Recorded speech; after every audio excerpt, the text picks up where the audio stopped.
Oke, kawan YouTube, assalamualaikum warahmatullahi wabarakatuh ya. Terima kasih telah klik video ini dan kembali lagi di channel Infotech, channel yang berbagi seputar permasalahan smartphone. Baik kawan YouTube semua, kali ini di tanganku sudah ada HP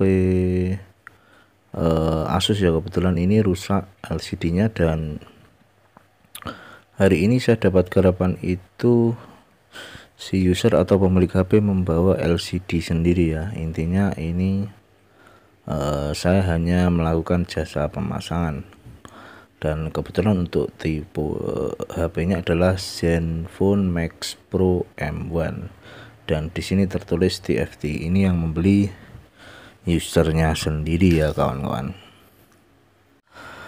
Dan untuk harganya kalian bisa cek langsung di marketplace ya. Sementara saya pun juga belum ngecek ini untuk kualitasnya, apakah dia kualitasnya terendah, standar atau yang bagus. Tapi kalau melihat sih ini kualitas standar ya. Yang jelas bukan ori untuk tipe LCD yang dibeli ini. Dan pada video kali ini mungkin kita akan sedikit berbagi tips ya untuk cara pemasangan LCD ini, dan juga istilahnya membandingkan mungkin antara kawan-kawan jika mau beli LCD pasang sendiri atau bawa ke tempat servis dan terima jadi, apa kekurangan dan kelebihannya. Saya rasa sebenarnya hampir sama saja ya. Jika beli sendiri mungkin memang sedikit menghemat biaya. Istilahnya kawan-kawan beli LCD-nya di marketplace, kemudian tinggal jika tidak berani pasang sendiri ya tinggal bawa ke servisan untuk jasa pasangnya. Akan tapi kalian juga harus tahu resikonya, karena jika beli di online atau marketplace itu kita tidak bisa memastikan LCD itu benar-benar bagus atau tidak. Jadi tetap ada resikonya akan trouble atau bermasalah, dan karena kita cuma melakukan jasa pasang, otomatis tidak ada garansi ataupun resiko yang ditanggung dari si pemasang LCD ini. Jadi resiko kita tanggung sendiri. Dan jika kawan-kawan menyerahkan HP-nya untuk ke servis, otomatis kawan-kawan mungkin sedikit mengeluarkan biaya lebih daripada kita beli sendiri LCD-nya. Akan tetapi untuk resiko pemasangan sudah ada di jasa servis ya. Intinya kita terima jadi ketika ada trouble atau gimana itu biasanya masih akan di cover dari jasa servis HP ini. Jadi ya silahkan untuk pilihan itu kawan-kawan bisa tentukan sesuai budget atau keinginan kawan-kawan sekalian. Oke, di sini kita kembali ke proses pemasangan ya. Untuk kebetulan ini Asus Max Pro M1 kita lepas terlebih dahulu untuk baterainya. Ya sebenarnya hampir sama ya, mirip, atau di HP-HP lain pun prosesnya hampir mirip-mirip. Jadi mungkin semoga video ini bisa jadi bermanfaat untuk kawan-kawan yang ingin melakukan pergantian LCD.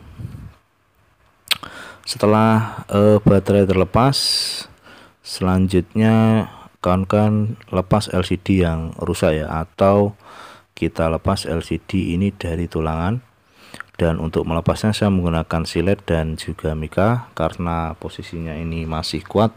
Itu bisa kita hangatkan terlebih dahulu menggunakan blower atau hot gun.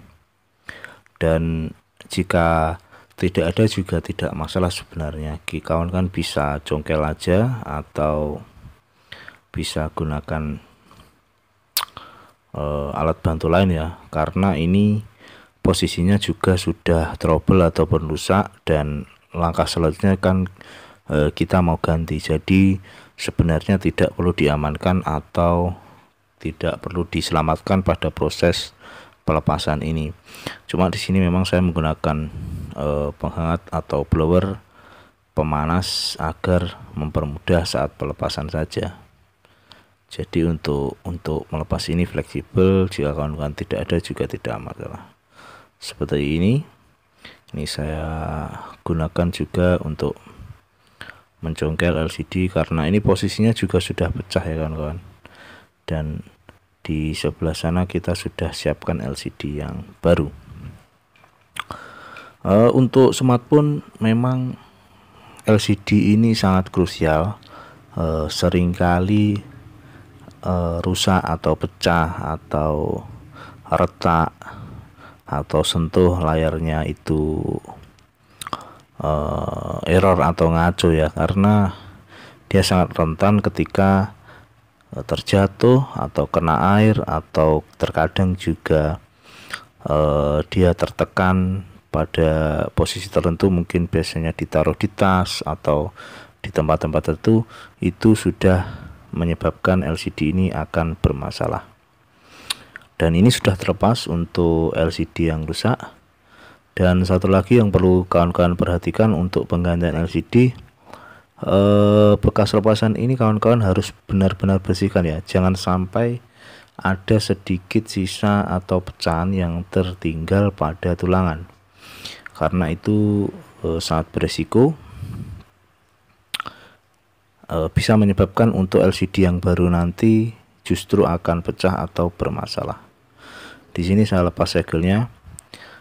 Satu pesan lagi, ini sebenarnya sudah saya coba sebelum saya lepas segel ini ya, jadi kawan-kawan usahakan pastikan tes terlebih dahulu, dan karena ini sudah saya tes ya, saya bebas untuk melepas segelnya. Dan tips selanjutnya, saya menggunakan selotip anti panas ya di sini. Setiap saya memasang LCD, saya menutupi di bagian fleksibel bawah nih ya, di bagian kasarannya lipatan ya, di bagian lipatan itu saya tambahi dengan selotip anti panas, dengan tujuan agar ketika sudah terpasang itu tidak terjadi konslet atau ground, karena tulangan itu juga dari besi, dan lipatan fleksibel tadi pasti dilewati oleh arus atau jalur yang menghubungkan LCD. Jadi biasanya itu panas, dan kalau itu ngeground atau konslet itu akan berakibat LCD yang baru kita pasang itu ngacau atau error. Ya sebenarnya kalau tidak dilapisi juga tidak apa-apa, masih terserah kawan-kawan. Ini hanya satu tip yang sering saya lakukan seperti itu, dan terbukti ya alhamdulillah minim sekali untuk trouble atau error. Ya memang kecuali kalau LCD itu sudah error sebelumnya, itu juga ada, karena setiap LCD baru pun harus dites atau diuji coba, karena tidak selalu dia itu normal, baik, dan bisa langsung dipasang. Tapi jika kawan-kawan beli sendiri ya biasanya proses returnya itu agak ribet kalau di online atau tidak di toko offline. Sana yang penting segelnya belum dikupas atau belum dibuka, itu biasanya masih bisa kalau pada hari itu juga di retur. Tapi ya itu tergantung ketentuan atau persyaratan dari toko spare part masing-masing ya. Baik, di sini sudah saya pasang. Untuk belakang saya sudah saya pasang terlebih dahulu. Dan ini kenapa saya tidak lem terlebih dahulu, karena tipe dari Asus Max Pro M1 ini tutup belakangnya itu terbuat dari metal intinya bukan plastik lah. Dan ketika menekan itu sangat beresiko untuk LCD ini akan pecah. Jadi tujuan saya tidak mengelem terlebih dahulu agar saya bisa memasang tutup belakang dengan mudah untuk merapatkannya. Dan setelah tutup belakang itu terpasang semua, barulah kita lem. Memang di tipe tertentu jika untuk tutup belakangnya itu yang dari plastik itu mudah dipasang, tidak apa-apa, kawan-kawan bisa lem terlebih dahulu kemudian baru tutup belakang dipasang. Tapi untuk tipe ini atau mungkin tipe-tipe yang lain, yang sering saya lakukan, jika itu tutup belakangnya terbuat dari bukan plastik ya, itu memang proses pengeleman saya lakukan di akhir, bertujuan agar tidak beresiko pecah pada LCD baru ini. Karena untuk kualitas LCD baru ini ya bukan ori, jadi untuk kekuatannya jelas berbeda dengan ori, akan sangat rentan atau beresiko ketika itu ditekan terlalu berlebihan. Selanjutnya kawan-kawan tinggal beri lem LCD ya, khusus LCD ini lem 7 lem T7000. Tidak perlu terlalu banyak, tapi cukup merata di semua sisi ya, dan sedikit info di atas ini ada biasanya itu sensor, jadi saya agak berhati-hati untuk bagian atas tidak terlalu banyak. Kemudian samping sebelah kiri dan juga bawah itu cukup merata, tidak apa-apa karena tidak ada sesuatu hal yang perlu dilindungi di situ. Tinggal kita rapatkan sesuai dari tulangan atau kita presisikan. Dan selanjutnya untuk merekatkan saya cukup menggunakan karet gelang ya kan, di sini saya menggunakan karet gelang cukup 3 biji saja, atas, bawah, dan juga tengah. Kenapa saya pakai karet gelang itu? Saya rasa cukup efektif karena dia untuk gimana ya istilahnya,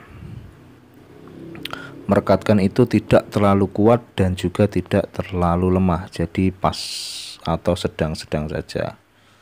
Baik, ini saya skip. Kawan-kawan, setelah dilem itu biasanya kita diamkan antara 15 sampai 20 menit karena lem LCD ini tidak langsung kering ya. Dan setelah 15 sampai 20 menit hasilnya seperti ini, sudah saya lepas dan LCD sudah terpasang dengan rapi, tinggal dibersihkan sedikit untuk bekas lem-lemnya. Oke, sekian video ini, semoga bermanfaat dan sampai jumpa di next video.